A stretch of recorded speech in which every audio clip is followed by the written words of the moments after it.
Está no ar um novo episódio do Conexões da Fertilidade. Esse podcast que é aclamado pela crítica.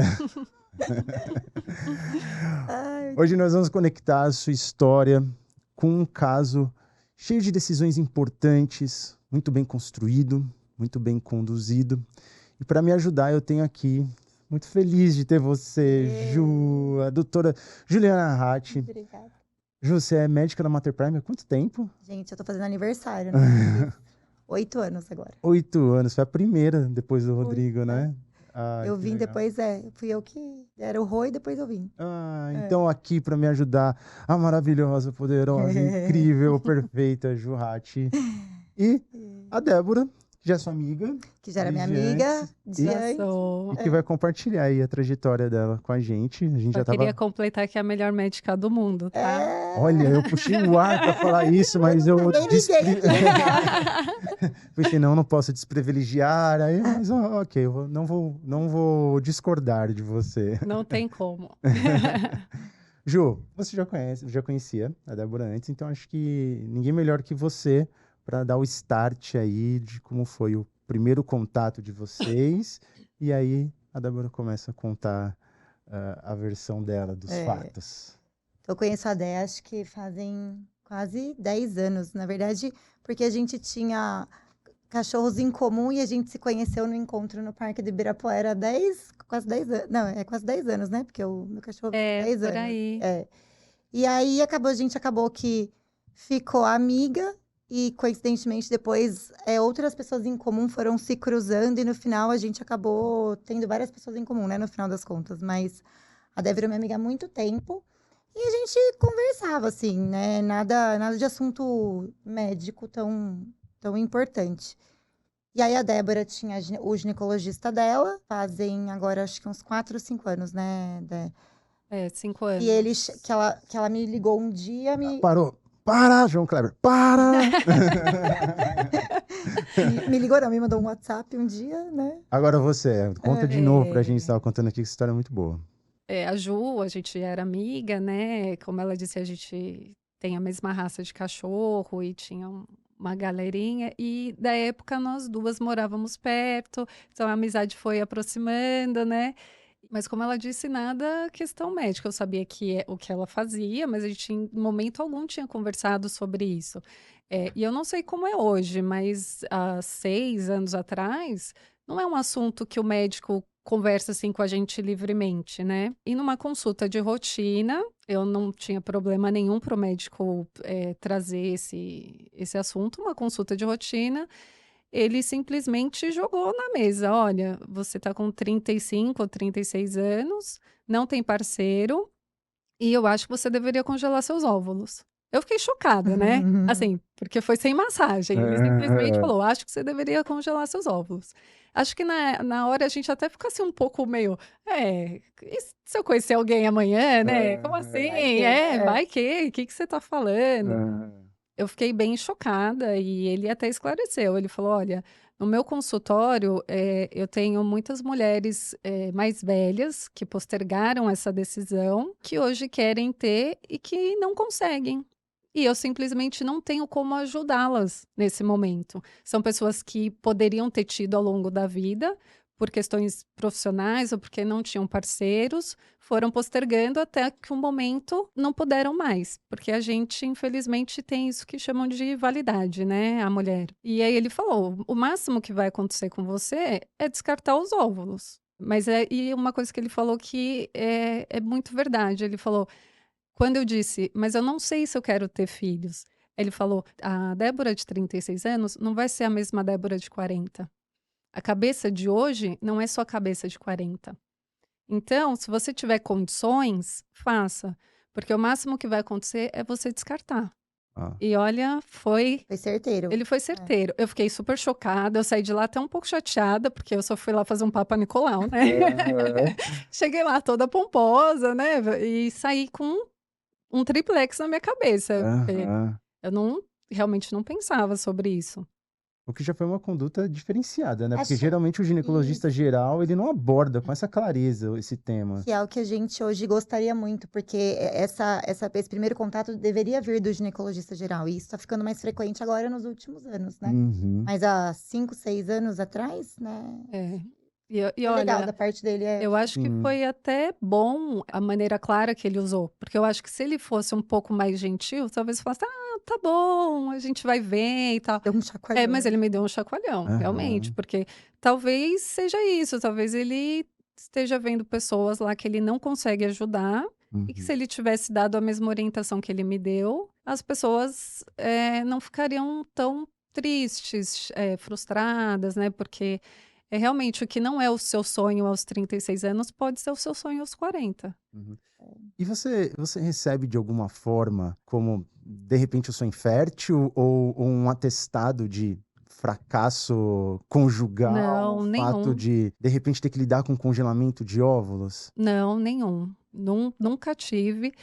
O meu choque no momento foi porque era um assunto novo. Eu não Aham. conhecia ninguém que tivesse passado pelo processo. Como você não tem muito acesso a esse tipo de informação, justamente você pensa nisso. Ah, só quem procura uma clínica de fertilização é uma pessoa que tem problemas. Aham. E eu era uma pessoa que não tinha nenhum problema. A única coisa é que o relógio estava Uhum. passando ali. E eu demorei ainda um aninho para amadurecer a ideia. Não foi de cara, né? Eu É. conversei com a Ju e ela, como amiga e como médica, me orientou, disse: Nossa, é isso mesmo. Quem dera todos os médicos tivessem essa abordagem, né? Porque ele foi um pouco duro, mas é isso mesmo. A Uhum. realidade é essa, né? A gente não adianta você ser gentil e não tratar a realidade. E foi o papo que eu tive com ela, sentada ali, tomando nossos É, drinks, a né? gente combinou um happy hour pra conversar de um jeito informal. E aí, entre o happy hour e a Constância levou um pouquinho de tempo, mas aí ela.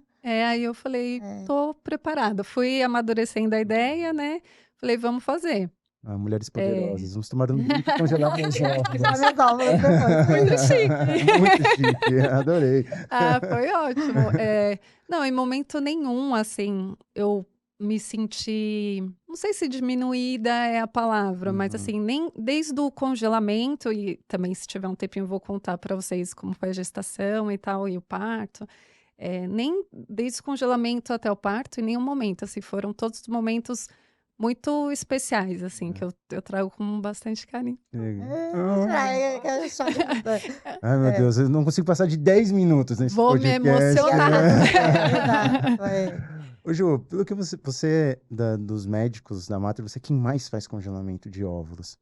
Porque E é maravilhosa, né? ela é maravilhosa. Gente, eu só queria falar uma coisa, porque eu puxo a sardinha mesmo. E não é porque eu tô aqui, porque eu falo isso pra todo mundo. Ela é uma boneca, né? Ela é. Assim, eu já conhecia, tanta gentileza, eu falo pra ela, Ju, você é um ser de luz. Hum. Assim, Ju, tem que cortar. Ela é como pessoa, né? Mas eu conheci isso como médica. Fica. Ela é muito especial, gente. Sim. Ela é, a gente percebe no laboratório, ela tem uma conexão muito forte com as pacientes dela. Ela é um ser de luz, E não? ver isso em alguém tão competente também, você combinar essas duas coisas, né? Você combinar esse acolhimento, a paz com que ela transita por todas as dificuldades dos processos e ainda ser boa, é Então, uma porque assim, combinação muito rara. tecnicamente não tem o que questionar, né? Uhum. E ela ser assim, essa mulher gigante, e ter tanto acolhimento dos É. pacientes, nossa, É. é única. Então, Ju, você faz muito isso. Primeiro, eu queria que você comentasse no seu consultório qual o maior motivo que leva as mulheres, principalmente a mulher moderna, a postergar a maternidade. Se é carreira, se é a falta do parceiro ideal, já que são mulheres que têm ali uma barra de qualidade mais elevada, se é a própria incerteza da maternidade, de se quer ser mãe ou não. E se você sente em algumas dessas mulheres algo que eu sinto quando converso com elas é que de alguma forma elas interpretam o congelamento de óvulos como um atestado de um insucesso amoroso. Se eu congelar os óvulos, eu assumi que eu não dei certo com ninguém, quando na verdade a gente sabe que é absolutamente o oposto.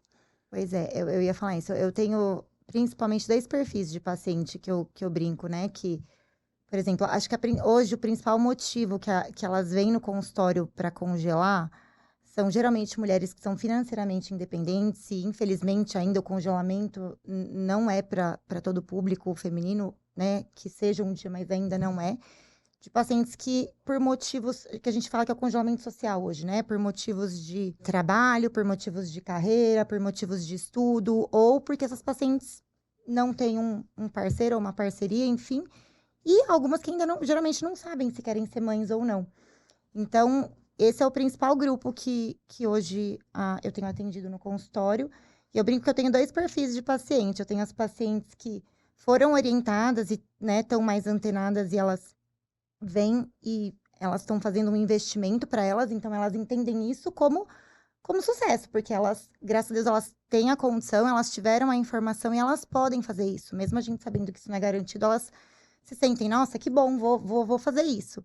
Mas eu tenho um grupo de pacientes que geralmente são pacientes pós 37, 38 anos, que vêm muitas vezes chateadas, se sentindo fracassadas, porque na verdade elas já queriam ter constituído a família, elas já queriam ter encontrado, enfim, alguém, né, para formar família e não encontraram. Ou pacientes que se separaram nessa faixa etária, ou até um pouco mais velhas.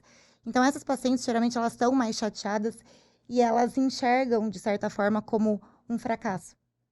Então, são 2 perfis diferentes que eu tenho no consultório. E, geralmente, essas pacientes que se sentem fracassadas são mais delicadas, elas sentem um incômodo maior com o congelamento, elas sofrem mais. Mas é porque eu acho que por trás disso existe essa questão emocional. E aí eu tento, de certa forma, ressignificar isso, porque hoje as pacientes que estão no consultório tratando infertilidade de 40 e poucos anos, elas também estão chateadas porque elas não foram orientadas lá atrás a congelarem. Então, eu tento mudar um pouco a forma de fazer elas verem para que não seja, é só um atestado de fracasso. Não, é uma chance que você tem se você realmente faz questão de tentar engravidar com óvulo próprio, porque engravidar, a gente pode engravidar de outras formas também, mas se você não sabe ou se você quer tentar engravidar com óvulo próprio, é uma chance que você tem, mesmo que mais baixa, se você congela, né, depois de uma certa idade, mas ainda assim uma chance. Uhum. E congelamento de óvulos é para todos os perfis, né, Ju? Porque a gente coloca muito isso na mulher de 35 anos sem parceiro, mas no mundo ideal, congelamento de óvulos é para mulher casada, é para Isso, mulher que tem filhos, exato. porque hoje a gente vê mulheres de uma idade avançada que, né, 41, 42 anos que precisam de uma ovorecepção, ela poderia ser a própria doadora, se ela tivesse Exatamente, congelado lá atrás. lá atrás, mesmo casada ou mesmo com filho. Então, no mundo ideal, no nosso mundo ideal, congelamento de óvulos é para todos, né? Eu entendo que, assim, sei lá, acho que quando a Dé começou a pensar também não era tão falado, ficou mais falado, acho que principalmente depois da pandemia, né? Então, assim, agora eu acho que a gente tem uma responsabilidade, desde quando isso foi, a conscientização veio aumentando, acho que a gente tem uma responsabilidade maior, então, e os ginecologistas gerais também, de propagar isso, para que o cenário que a gente tem hoje seja revertido ou amenizado no futuro. E é isso. A gente vê que a melhor taxa de sucesso para o congelamento funcionar são nas pacientes mais jovens, de 30 a 34 anos é a melhor taxa que a gente tem. A Débora, que congelou com 37, assim, e ela tinha uma reserva boa, então ela congelou na época 15 óvulos, eu lembro. Foram A gente 15 estava fazendo maduros. fase 15 lute ainda, quando a gente óvulos. estava fazendo fase lute, aí eu lembro. E aí ela congelou 15 óvulos maduros, eu lembro. Esses óvulos ficaram um tempo congelados, né? E aí com 40, né, Dé, que foi que Foi com 40. aí a Dé conheceu o atual marido dela, eles tentaram Isso. engravidar, né? A gente tentou, acho que por uns 6 meses. Só que assim, com 40 anos, você também não tem tanto tempo para continuar tentando. Acho que talvez se a gente continuasse tentando mais tempo, mas os óvulos já não têm a mesma qualidade, né?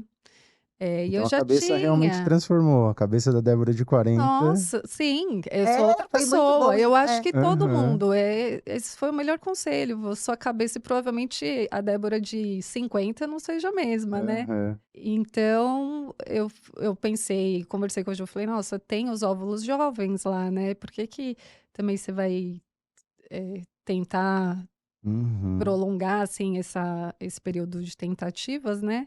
Eu falei, vamos lá, a gente vai fazer os exames, ver o que que tá acontecendo, né? E de repente utilizar esses óvulos mais jovens. Uhum. Aí até a gente falou, vamos fertilizar, porque também tem isso, né? A gente nunca sabe o resultado. Tem Sim. 15 maduros, mas pode ser que não tenha nenhum, pode ser que tenha 10, pode ser... No meu caso, foram 5 embriões, 3 euploides. Uau, olha, Ela leu o livro, a porcentagem ficou boa. olha a beleza dessa ferramenta, né? Você com 40 anos, você teve 5 embriões analisados, 3 deles euploides, 3 euploides. o que é um resultado maravilhoso, praticamente garantia o bebezinho em casa. É uma taxa acumulada maior que 90%, Maior que 90, teoricamente. 92% de chance para ter o bebê em casa nessa situação. Acho que estatisticamente tem alguma coisa assim, né? 3 euploides, Você tem normalmente... A gente tem que excluir algumas situações como a adenomiose, como malformação uterina, que não era o caso da Dé, mas excluindo, né, essas situações com 3 embriões euploides, a gente tem uma taxa acumulada de gravidez de quase 93%. E você tinha toda essa noção de que você tinha congelado uma possibilidade e não uma garantia do bebê? Eu tinha, mas eu só fui cair na real mesmo quando a gente começou o processo de fertilização, né? Para descongelar. Porque aí já tinha mudado, aí já era uma coisa que eu queria, né? Uhum. Aí é uma coisa, quando você congela, não sabendo se vai ser aquilo ou não, você tá mais tranquilo. Aham. Quando você tá fazendo uma coisa, você fala, não, é pra valer, eu quero que dê certo, aí você já fica, ai meu Deus e tal. E foi uma coisa que a gente conversou, que naquele período eu ainda conseguiria fazer outra coleta. Uhum.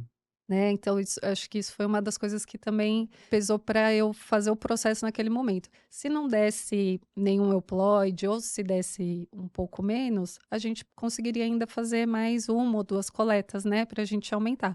Hoje eu acho que talvez não, né? Que eu já tô com 42. As taxas vão...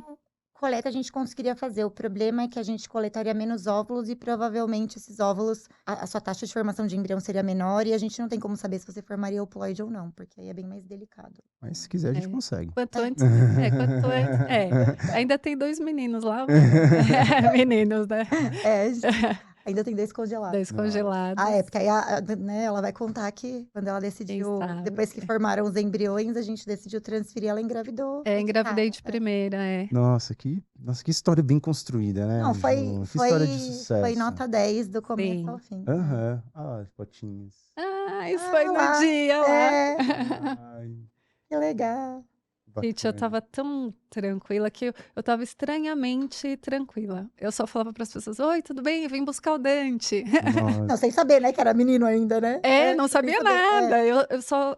E é engraçado, a maioria das meninas, quando a gente é menorzinha, a gente brinca que quando tiver filho vai ser filha. Então a gente normalmente tem nome pra menina, né? Ai, minha filha vai chamar tal, tal.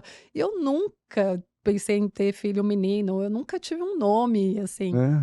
E desde que a gente começou o processo, eu falei, é o Dante. Olha só. O Oliver não tinha nem feito a coleta ainda. Uau. E eu ficava, não, é o Dante, é o Dante. E o dia que a gente foi fazer a coleta, a gente saiu de lá e foi para um restaurante. Até mandei uma fotinha para você. Eu peguei a carta de drinks, um drink chamava Dante. Eu nunca vi isso em nenhum... Não é um... Não é comum. Não é um gin, não é... Tipo, tinha um drink que chamava Dante. Aí eu mandei pra ela, falei assim, não quero falar nada não, mas ó o sinal de Deus aqui. Gente, foi. Eu tinha uma certeza, então eu tava super tranquila ali.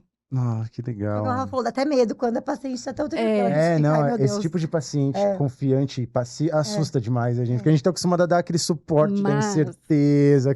Quando a paciente fala, não, tá tranquila. Não, vai rolar. Mas assim, a minha certeza foi até aí, né? Depois eu meio que deixei a Ju louca, né? Eu ficava mandando mensagem, Ju, eu não tô sentindo nada. Ela não é assim mesmo. Eu falei, não, mas eu não tô enjoada, eu não tô grávida, não, mas Ju, eu já devia estar sentindo alguma coisa, eu não tive nidação. Eu Eu li não que faz. sangrei, né? Um pouco. É, porque Aham. aí a gente lê, não, tem um sangramentozinho e tal, não sei o que. Aí eu falava, eu não sangrei nada, eu não tô sentindo nada. Até uma hora que ela falou, amiga, aproveita, que na hora que você começar a enjoar, aí você vai Você vai ver. querer não sentir É. nada. Você vai ter saudade. E Aham. ela falava, calma, calma, com toda essa paciência que só ela tem, né? Aham. E realmente, quando veio, fiquei 4 meses só comendo batata. Nossa. Aí o enjoo veio. Eu não, Nada sab... sentiu antes, eu ela não sentiu depois. sabia nem que dava pra enjoar de alface.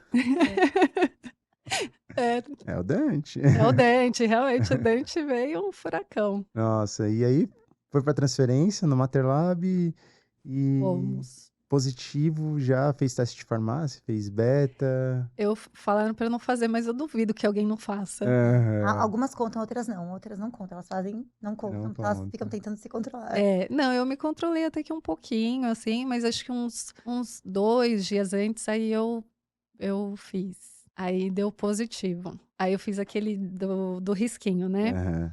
Aí eu fui lá e comprei aquele das semanas pra eu fazer uma surpresa pra ele, né? Aí no dia a gente tinha um coquetel e tal, e a gente foi no coquetel, eu deixei assim um presentinho, o teste, tudo em cima da cama, e a gente foi. Até no dia, né, as pessoas, não vai tomar um champanhe e tal. Eu falei, não, tô ruim do estômago, não Uma sei o que quê, é gastrite. E aí quando chegou, ele viu. Ai, É, tava Você lá. tava lá. hum, Ele, o quê? Não acredito. Eu falei, é. é. Mas foi o teste informal, né? Uhum. Que ainda não tinha dado o período para fazer o beta. Aham. Ai, que emocionante.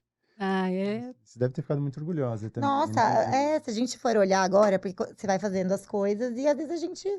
Então tá, a hora que for usar, a gente vê o que vai acontecer, né?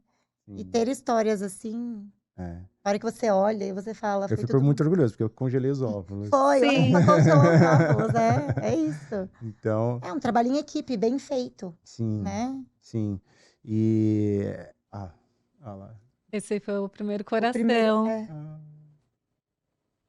é o primeiro ultrassom. Aí são 8 semanas, Ju? 7. 7. É, eu geralmente faço pra fazer com 7. O áudio eu acho que não vai aparecer, mas eu revendo, né? Eu vi que eu falei, ai, filha, deixa a mamãe comer. Porque eu tava tão Que lindo, enjoada. ficou muito legal esse vídeo. Ah, olha lá. Eu acho que não vai dar para passar, mas eu depois mostro para você o vídeo da transferência. Ai, meu Deus. Ai, que bom. E uma das. É impressionante a captação, né? De pegar o embrião, né, no É, catéter, é muito legal. é muito lindo, assim, Uhum. você vê o embrião e captando, por isso que eu falo. E eu falo isso para várias pessoas. Hoje, pessoas que sabem que eu fiz FIV, que estão com alguma dificuldade, vêm, me perguntam, né? E eu falo, gente, é muito especial. É tudo muito emocionante, especial, assim. Porque todo o processo, desde da FIV até o parto, a minha preocupação é que fosse alguma coisa mecânica, sabe? Porque parece, vem aqui tirar um apêndice. Vai lá, Não. você deita, eu vou lá, tiro, ponho e pronto. Nossa, não é nada disso. Uhum. Em assim, nenhuma parte do processo, né? Desde a música, gente, eles têm um teto de estrela lindo. Na hora a gente vê aquelas luzinhas, a musiquinha, todo mundo num clima assim, um alto astral, né? É Uhum. tudo muito Eu acho que nossa emocionante. responsabilidade é essa, fazer com que esse momento, independente do resultado, obviamente que não é garantido pra ninguém, mas que a gente vai se lembrar muito mais, às vezes, de como a gente se sentiu durante o processo, do que, claro, todo mundo quer engravidar e ter seu neném, é esse o nosso objetivo, mas o É. processo é muito importante, porque a gente se lembra como a gente se sentiu pra chegar até lá, isso fica. E a gente grávida fica muito sensível. E uma vez eu li, e é super verdade, que você nunca esquece a maneira com que foi tratada. É. Nunca esquece. E foi super carinhoso, foi uma delícia. A gente quer, quando olha pro Dante, sentir orgulho de todos os momentos que levaram até ali, né? Eu falo muito para as meninas no laboratório, quando uma criancinha visita a gente. Poxa, tem dias no laboratório que a gente tem quase 200 óvulos para fazer ICSI. E eu falo quando uma criança visita a gente, eu falo para elas, se a gente pudesse visitar o que você estava pensando na hora que você fez essa ICSI, você sentir orgulho do que você fez? Porque senão a gente mecaniza Sim. mesmo. Porque é um trabalho muito técnico, é um trabalho de muito detalhe, é um trabalho muito fino. É muito fácil você deixar aquilo mecânico, robótico. Mas a gente não pode esquecer que a gente está formando bebezinhos, famílias, pais, mães, E não se vós. acostumar, né? Porque acho que você se acostumar, você acaba mecanizando. E assim, é não se acostumar, porque é muito bonito o que a gente faz, né? Eu acho que... a gente fica orgulhoso. Sim, eu acho que na nossa área como um todo, as pessoas conseguem ter uma noção macro do que estão fazendo, obviamente. Mas acho que a gente tem uma cultura muito do momento presente, daquele momento, daquela transferência, que pode ser a 15ª do dia, mas é aquela transferência. Então a gente quer olhar para você, quer olhar para essas fotos, quer olhar para o Dante, fala, não, a gente tem orgulho daquele momento. É isso, não deixar de se Foi emocionar, lindo, porque toda transferência é especial, né? Eu mostrei pra minha mãe e ela ficou super emocionada. Foi, que fofa. Eu falei, realmente foi muito bacana. E ter uma médica amiga é um privilégio. Sim. Foi maravilhoso. Mas você tem alguns protestos para fazer em relação ao Dante? Temos um protesto Gente, aqui. quero.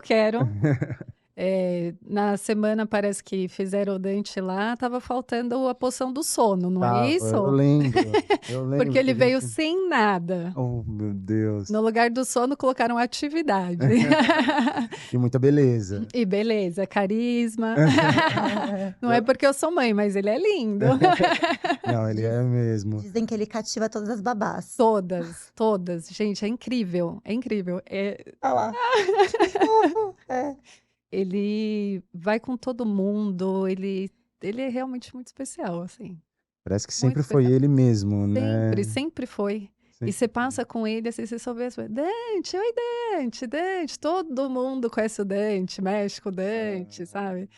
O negócio das babás é engraçado, porque a gente fica na brinquedoteca, aí as crianças ficam sentadas e as babás pegando ele. Olha só. Ele é o xodózinho. Muito fofo. E o pai? Babão? Vou também fazer aqui um elogio super presente, né? Desde o começo.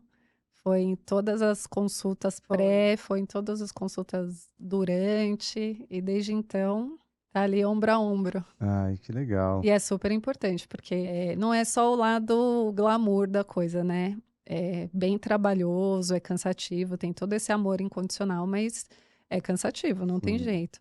E é muito importante ter alguém junto com você para segurar a barra. E quando você falou que tinha óvulos congelados, assim, também foi meio novidade pra ele? Não, gente, foi muito engraçado, vocês não sabem. Essa é uma história legal. Eu conheci ele quando eu estava começando o processo de congelamento. Foi no começo, Foi no começo, ele participou de tudo. E por que eu tive que congelar? Porque eu andava com um isoporzinho. Isoporzinho da clínica. Com a medicação, eu chegava a tia do sorvete. Eu andava com... Porque a medicação, para quem não sabe, tem algumas que precisam ser geladas, né? Então, ficava no isopor. E a gente tinha acabado de sair.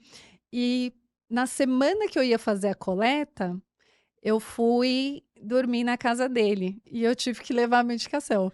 E eu vou falar o quê? Trouxe um sorvete aqui? Aí eu tive que explicar para ele, né? Eu falei, olha, essa é uma medicação, porque eu sou num processo, tô congelando e tal, não precisa se assustar, né?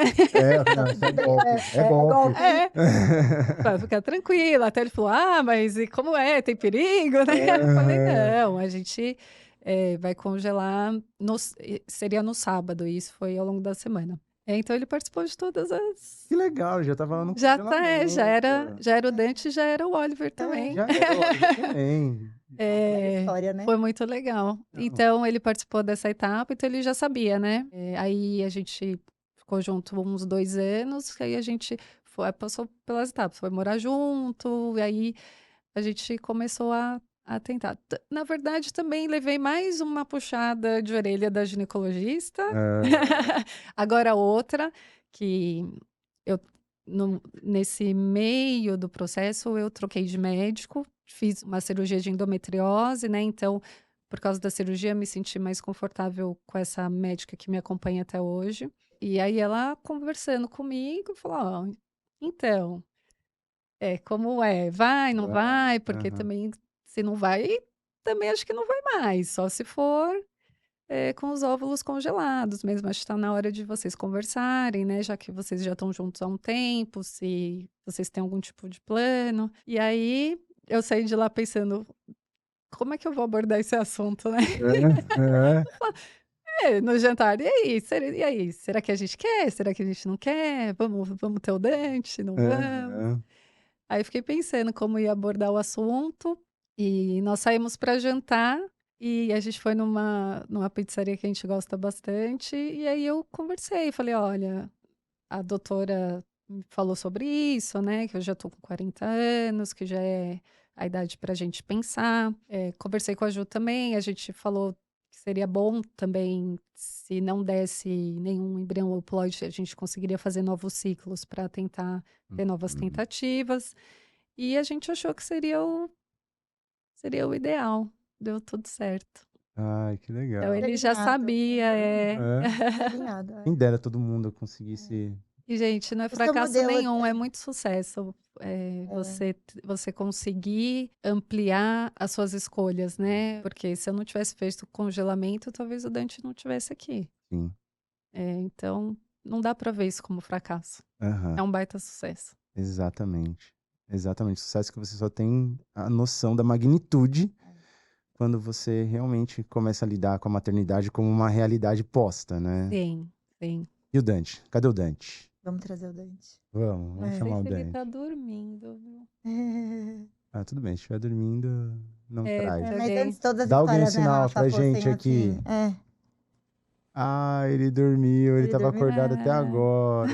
Ah, Ah, tudo bem. Então, Daqui a pouco ele acorda. nada de Dante. Depois a gente É, mostra o Dante. Depois a gente depois tira a umas gente fotos. mostra. mas o Dante, realmente eu tenho muita certeza que sempre foi ele, porque nosso processo foi bem desafiador depois, assim. E pensando no que a gente ia conversar aqui, eu pensei, se eles perguntarem se a gravidez foi tranquila e tal, o que que eu respondo? E aí eu fiquei pensando, não sei o que responder, porque a gente teve alguns desafios, mas foi tranquilo, porque Uhum. eu fui acompanhada por pessoas excelentes.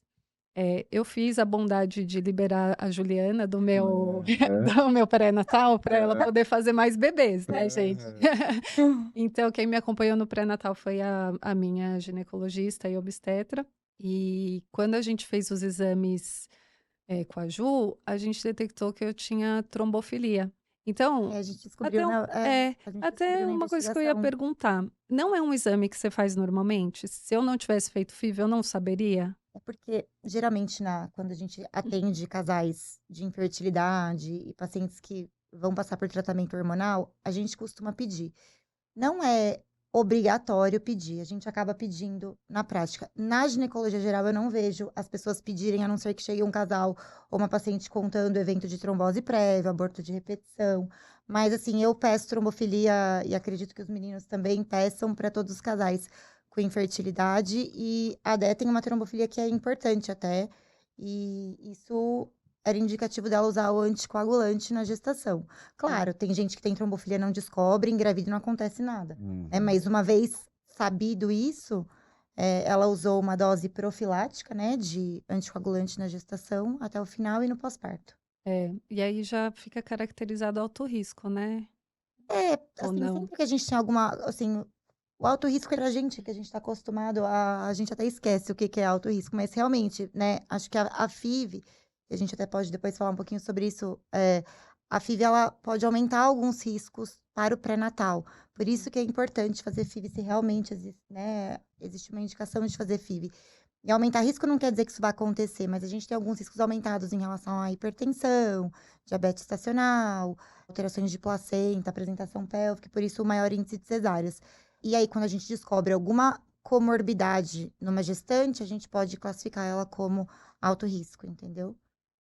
Imagino que hoje você seja uma propagadora do congelamento de óvulos, assim Com como a Ju, certeza, com né? certeza. E, Ju, importante, né? Você realmente tem razão. A gente começou a falar muito mais sobre isso depois da pandemia, mas a gente ainda não fala o suficiente, né? Eu acho que a gente, assim, é isso, vem, assim, eu acho que o antimileriano, que é um exame que a gente pede, que é uma das formas da gente avaliar a reserva ovariana, ele poderia começar a ser pedido no consultório do ginecologista, de repente, a partir dos 30 e menos anos, para que essa paciente, hoje a gente tem muita paciente que a gente descobre que tem uma reserva mais baixa do que o habitual, ainda jovem, e é silencioso, às vezes, né, a gente não tem sintoma.